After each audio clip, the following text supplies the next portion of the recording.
Então, dando continuidade ao tema de Revolução Francesa. Se você chegou nesse vídeo e não viu ainda o primeiro, então volta lá e vê aquele, porque lá a gente fala sobre as causas, sobre o contexto, e depois vem assistir aqui a continuidade, tá? Porque no outro a gente falou da França do Antigo Regime, da convocação das assembleias, né? Inclusive a dissolução da Assembleia dos Estados Gerais, que foi fechada pelo rei Luís XVI, sem aviso prévio, né? E então gerou ali uma revolta, já que já estava tendo uma pressão pela divergência ali do peso de votos que se tinha nessa Assembleia. E o terceiro Estado, então, convocou, se autoproclamou, né, em Assembleia Constituinte, tivemos revoltas, tomada da Bastilha, que foi quando, então, realmente a gente começa a Revolução, né, o marco oficial ali do início da Revolução vai ser a tomada da Bastilha. Mas qual que é o primeiro documento dessa revolução, né, dessa assembleia? Então, o que vai ser, né, o que eles vão defender? Vai ser a Declaração dos Direitos do Homem e do Cidadão, que vai ser publicada, então, dia 26 de 8 de 1789, que vai dar fim à divergência, né, à distinção de nascimento. Então, agora se nasce livre, se nasce igual, né? Inclusive, o slogan dessa revolução e dessa declaração também, onde temos essa base iluminista dando fundamento para esses ideais, né? Vai ser liberdade, igualdade e fraternidade, né? Que vai falar, então, que todo cidadão tem uma liberdade, todo cidadão é igual e tem essa fraternidade como se fossem irmãos, né? Isso que diz essa Declaração dos Direitos do Homem e do Cidadão. Esses são os princípios básicos dessa revolução, né? Porém, todos são iguais, porém depende, né? Todos quem? Todos os cidadãos. Porém, não vai ser considerado cidadão mulher e estrangeiro. Então, também não é todos, né? Esses dois vão ser excluídos dessa Declaração dos Direitos, vão ser excluídos, então, de ser considerados cidadãos, tá? Vamos ler, então, o que os artigos dessa declaração dizia. Bem, o artigo 1º fala: os homens nascem e são livres e iguais em direitos. As distinções sociais só podem fundar-se na utilidade comum. Artigo 2º. O fim de toda a associação política é a conservação dos direitos naturais e imprescritíveis do homem. Esses direitos são a liberdade, a propriedade, a segurança e a resistência à opressão. Então, esses dois artigos vão falar que o homem nasce livre, né? São livres e são iguais. E isso é um direito natural deles, né? Inclusive, no artigo 2º, fala muito mais do que a liberdade, essa liberdade de expressão, mas também a propriedade, a segurança e a resistência à opressão. No artigo 6º, a gente vai ter que a lei é a expressão da vontade geral. Todos os cidadãos têm o direito de concorrer pessoalmente ou através de seus representantes para a sua formação. Ela deve ser a mesma para todos, quer se destine a proteger, quer a punir. Todos os cidadãos são iguais a seus olhos, são igualmente admissíveis a todas as dignidades, lugares e empregos públicos, segundo a sua capacidade, e sem outra distinção que não seja a das suas virtudes e dos seus talentos. Ou seja, ele vai ser representado, ele tem direito de ser representado por ele mesmo ou por uma outra pessoa política, uma outra figura, certo? E que a única distinção que ele vai ter é através da sua capacidade, da sua virtude, dos seus talentos, porque perante essa lei, todos são iguais, tá? Presta atenção nesses artigos, gente, que a gente vai discutir um pouquinho eles.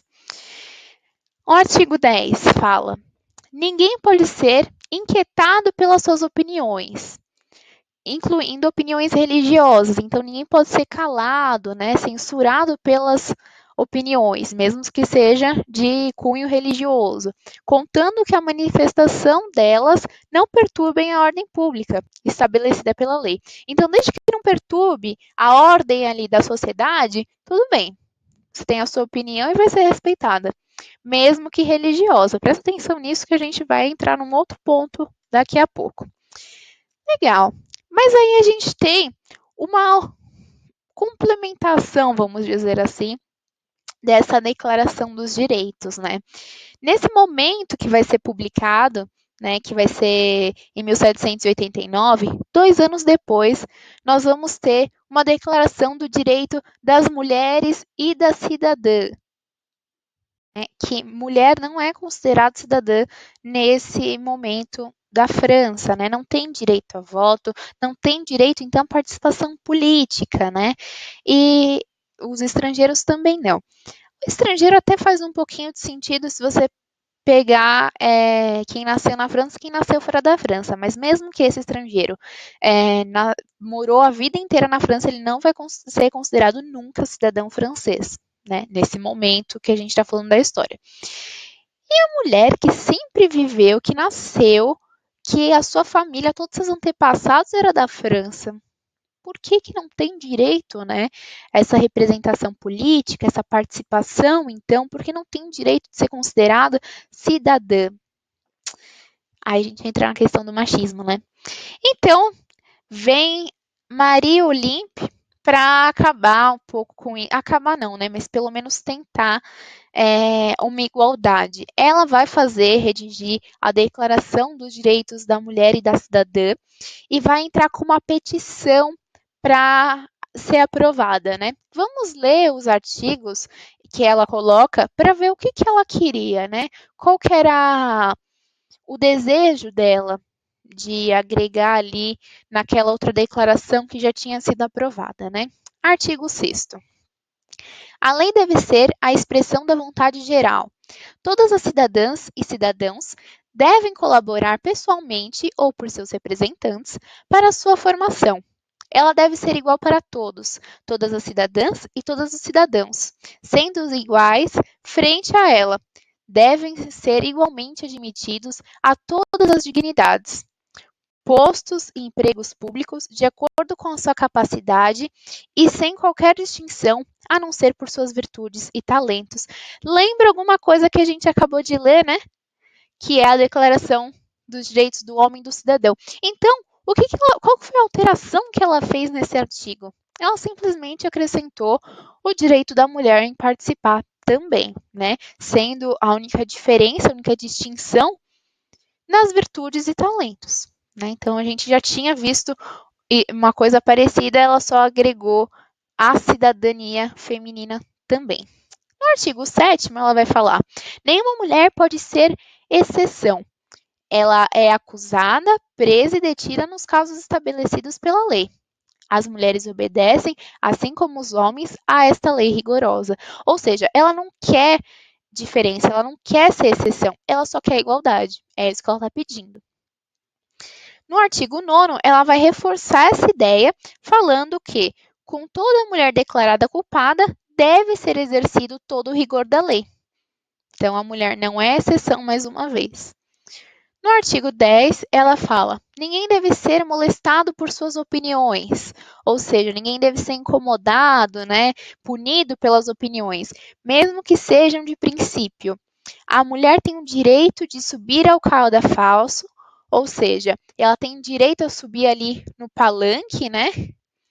Mas ela deve igualmente ter o direito de subir na tribuna, contando que suas manifestações não perturbem a ordem pública estabelecida pela lei. Então, a mulher também tem que ter o direito de subir ali no palanque, de subir ali na assembleia, né, na tribuna, então, e dar a sua opinião, desde que não atrapalhe a ordem de uma sociedade.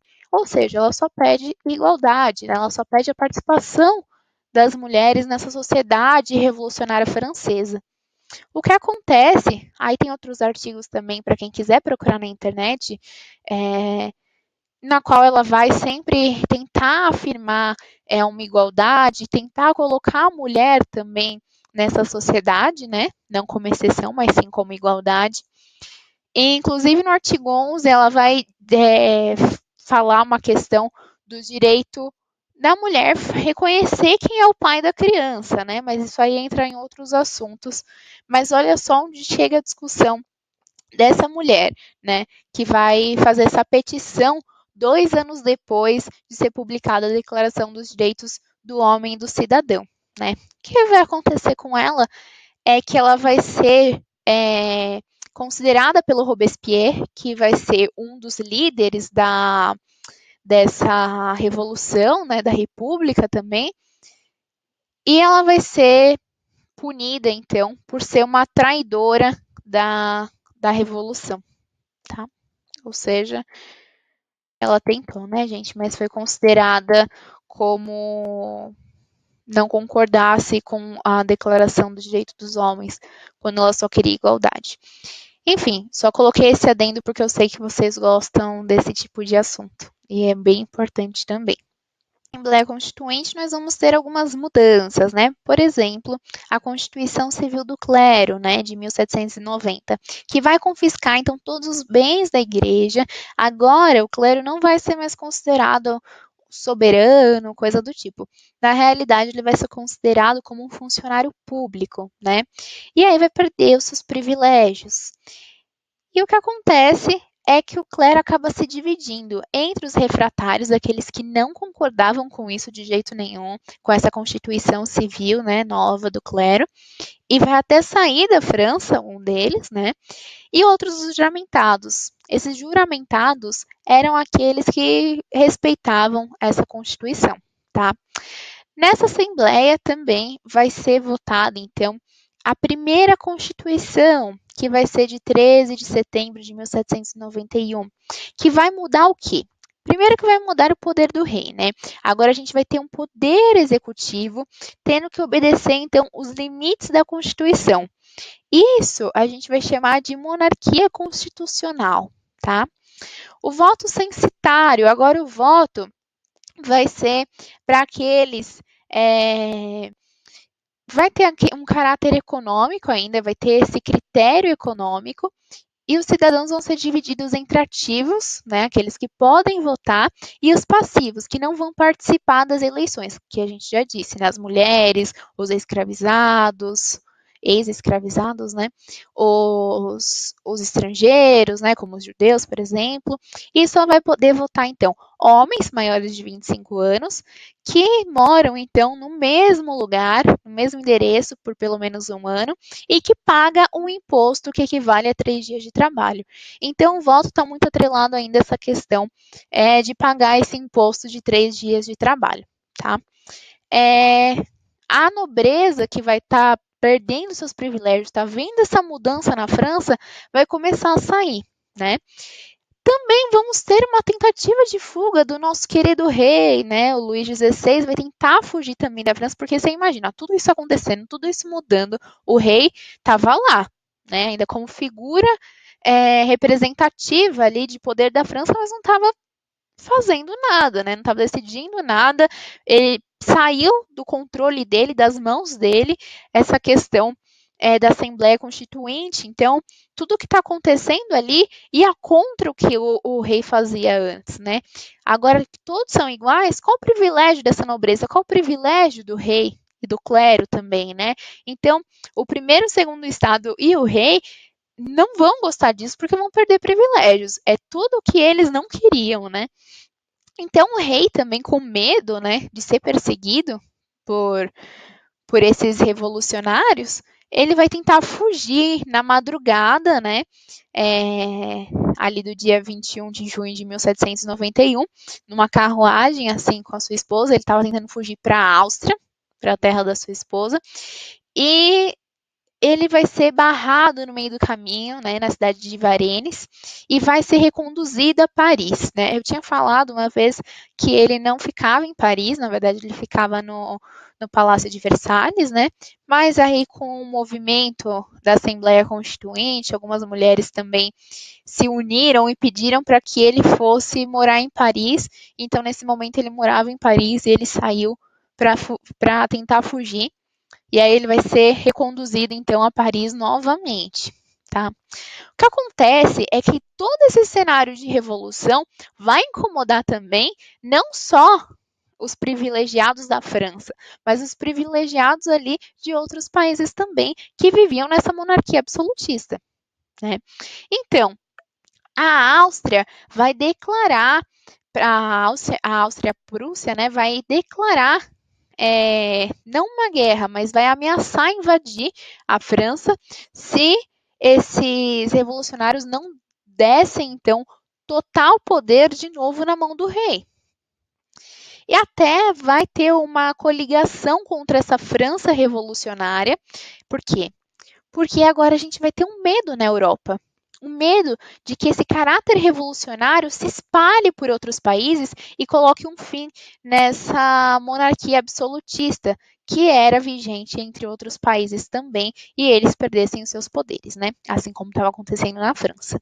Só que essa ameaça externa para a França, o que vai acabar acontecendo na cabeça dos franceses é que vai começar a fomentar o nacionalismo. Quando você tem um mal comum a combater, acontece que você se aproxima demais com aquela pessoa que também tem aquele mal comum a combater, principalmente quando esse mal comum é externo, né? A gente vê muito em guerra quando acontece isso, o nacionalismo daquele país aumenta, ou seja, o sentimento de pertencimento daquele país e de proteção dessas pessoas que moram lá. Então, essa declaração de Pillnitz é essa ameaça da Áustria e da Prússia de ameaçar invadir a França. Então, esse é o contexto externo, tá?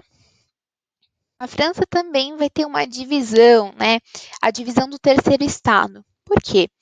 Quando a gente fala terceiro estado, a gente está falando de muita gente.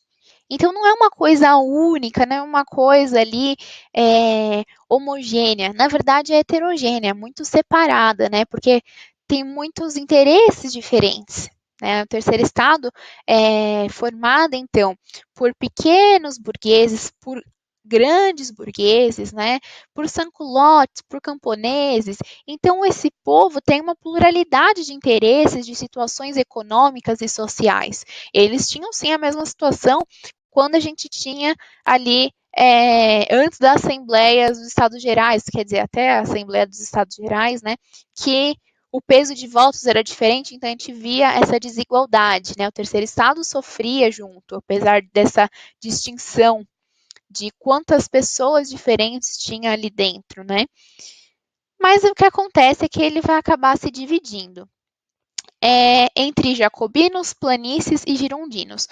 O que acontece é que eles vão se dividir bastante pela forma que eles sentavam então na Assembleia. Por exemplo, se você tem como escolher, você vai chegar ali no teatro, por exemplo, da escola, e vai escolher uma cadeira para você sentar, muito provavelmente você vai sentar do lado do seu amigo, que você tem interesse em comum com ele, assuntos em comuns com ele, não é? A mesma coisa nesse momento. Quem tem interesse comum vai sentar um do lado do outro. Então, os jacobinos vão sentar à esquerda, os girondinos vão sentar à direita, e no meio vai ficar aquele pessoal que às vezes tende para um lado, tende para o outro. E quando eu falo que senta à direita, à esquerda, te lembrou alguma coisa na política? A gente não usa o termo, essa pessoa é de esquerda, essa pessoa é de direita, esse político é de direita, esse político é de esquerda. Então, veio exatamente daí esse nome, né? De direita e de esquerda. De centro, né? Essa nomeação da política que a gente dá vem daí da Revolução Francesa, tá? Bem, mas qual que era a diferença, né? Bem, os girondinos eram aqueles da alta burguesia, né? A nata ali, então, da burguesia do terceiro estado eram girondinos que eram mais moderados, não defendiam, então, uma radicalização da revolução, tá? Eles ficavam pensando na questão do prejuízo que talvez isso acarretaria para os negócios dele, tá? O líder, então, um dos líderes, né, dos girondinos, vai ser o Jacques Pierre Brissot. Perdão que meu francês não está muito bom. Temos ali quem está no meio, né, na planície, entre a direita e a esquerda, que vai tendenciar, então, cada hora para um lado, mas que normalmente quem tiver no poder, quem tiver ali no momento bom, essa planície vai normalmente para esse lado, de quem está liderando, tá? Os jacobinos, eles já eram a baixa burguesia, já eram, então, o sans-culotte, lembra? É uma outra parte desse terceiro estado, então, que eles vão ser favoráveis, sim, a uma radicalização dessa revolução, tá bom? Então, quem eram os principais representantes, né, os líderes jacobinos, vai ser o Marat, Danton e Robespierre, tá? Que eu já tinha comentado do Robespierre quando eu falei da Marie, né? Eles vão ser considerados incorruptíveis. Eles são, então, que defendem muito essa questão dos ideais iluministas, né? Essa questão de incorruptível, o poder emana do povo, né? São frases, são conceitos que eles defendiam muito. Inclusive, eles eram vistos como amigos do povo, né? O Marat tinha um jornal chamado Jornal Amigo do Povo. Então, olha como que eles eram vistos por essa sociedade, né? Como eles se colocavam também. Então, o que acontece é que o líder político da França, que era o rei, tentou fugir e também ele não era condizente com todos esses artigos, né, que estava trazendo a Constituição, os direitos do homem, do cidadão, né. O rei já estava meio obsoleto, esse sistema de monarquia, né, absolutista, não entrava mais nesse pensamento revolucionário com ideais iluministas. O que vai acontecer é que, então, vai ser declarado um governo provisório. Por quê? A gente tem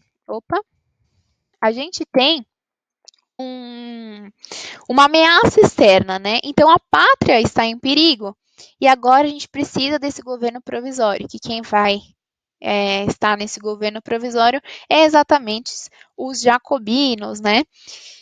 E aí a gente vai ter a Comuna Insurrecional de Paris. O que acontece é que eles vão proclamar, então, a República. Vai ser no dia 20 de setembro de 1792. E depois nós vamos ter a execução do rei. Na verdade, entre a proclamação e a execução do rei, acontecem muitas coisas. Primeiro, o rei vai ser preso, né?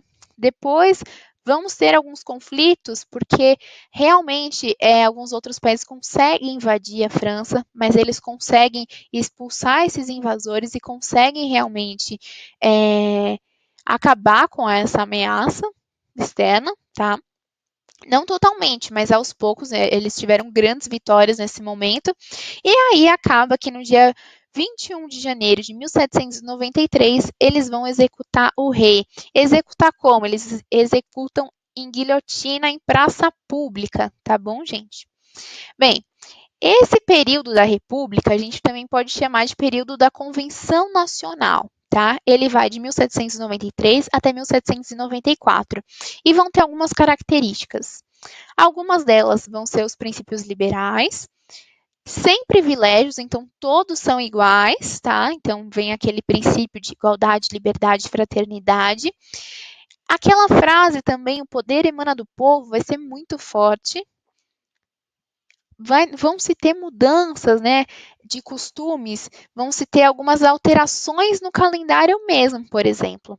Porque antes o calendário, como a gente conhece hoje, a gente tem muito uma representação romana, né? E agora vão ser mudados esses nomes dos meses, por exemplo, em vez de ter esse caráter, ele vai ser um calendário mais laico, né? Então, os nomes dos meses vão de acordo com uma coisa mais puxada para o trabalho ou até mesmo para a natureza. Então, eles vão ser divididos, os meses, através das estações. No outono, que nós temos o brumário, por exemplo, no inverno nós vamos ter o nevoso, o pluvioso, o ventoso, né? O pluvioso quando chove muito. Então, essas características vão ser conforme a estação, conforme o que acontece. Na primavera teremos o germinal, o floreal, né? No verão, então, nós teremos o termidor, por exemplo, tá bom? Então, vamos ter algumas mudanças de nome no calendário. Inclusive, no ano também, desse calendário. Agora vai ser separado pelo ano da Constituição.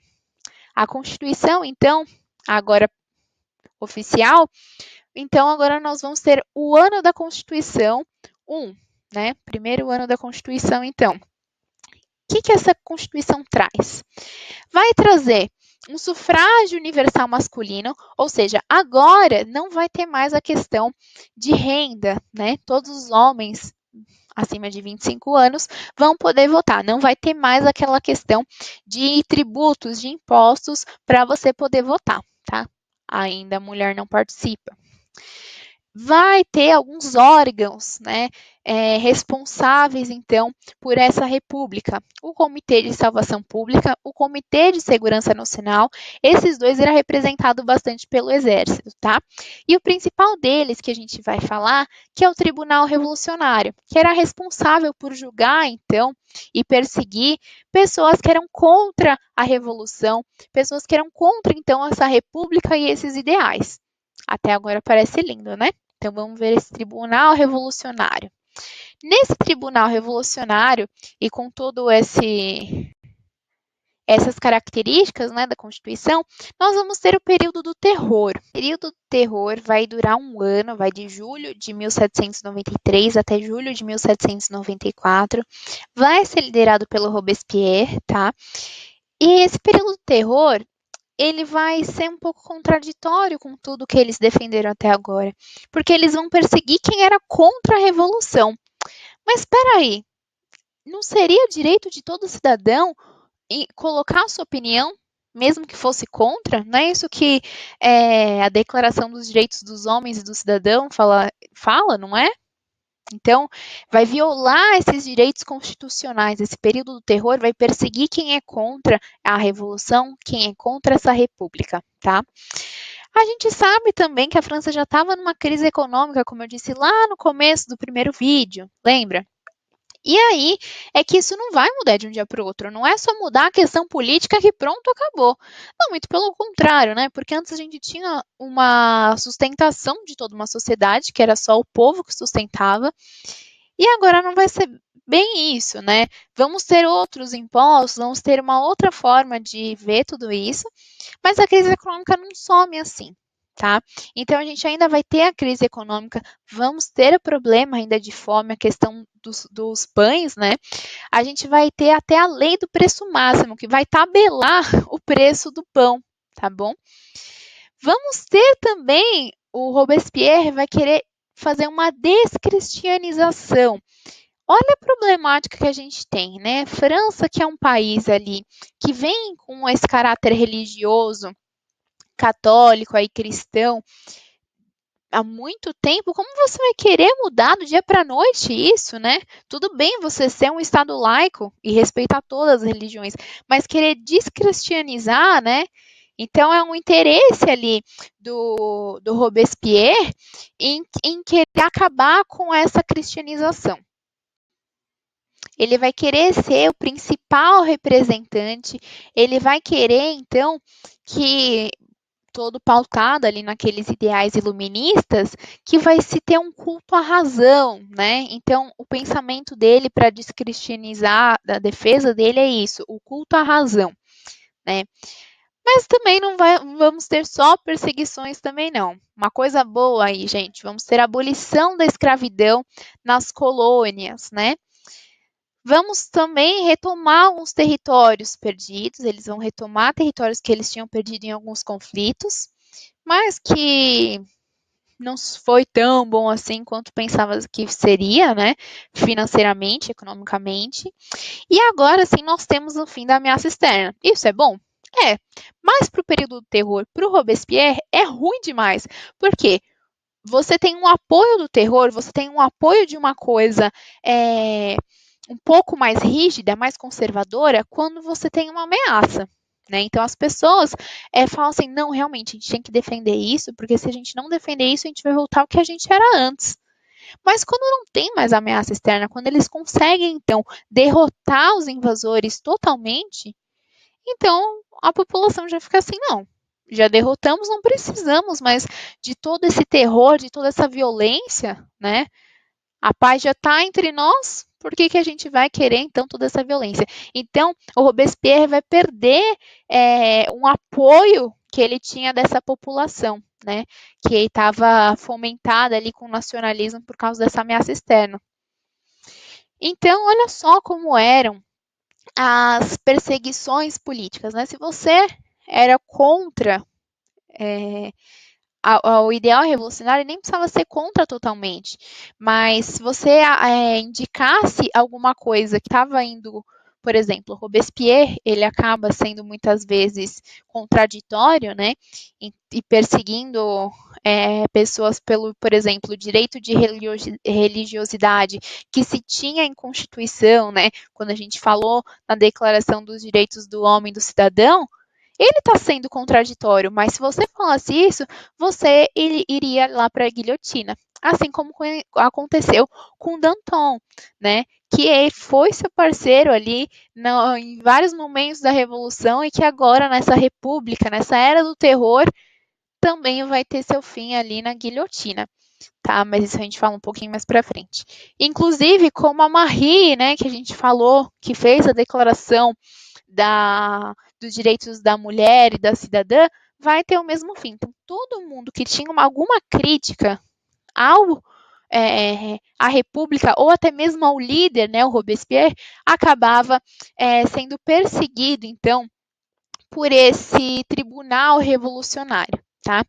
Inclusive, quem vai ter o mesmo fim é o próprio Robespierre. Nessa imagem aqui embaixo, a gente vê o exército ali esperando ele acordar para poder levá-lo e ter o mesmo fim, tá?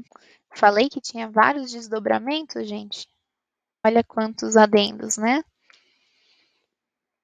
Então, gente, a Revolução Francesa, por mais que ela nasceu de um caráter, né, de um desejo de uma liberdade de expressão, a gente vai ver que no decorrer dela, essa revolução vai se transformar em uma revolução que só vai viabilizar, né, que só vai impor uma visão, um tipo de olhar, né, que vai ser o olhar dos revolucionários, ou melhor, do representante que está lá,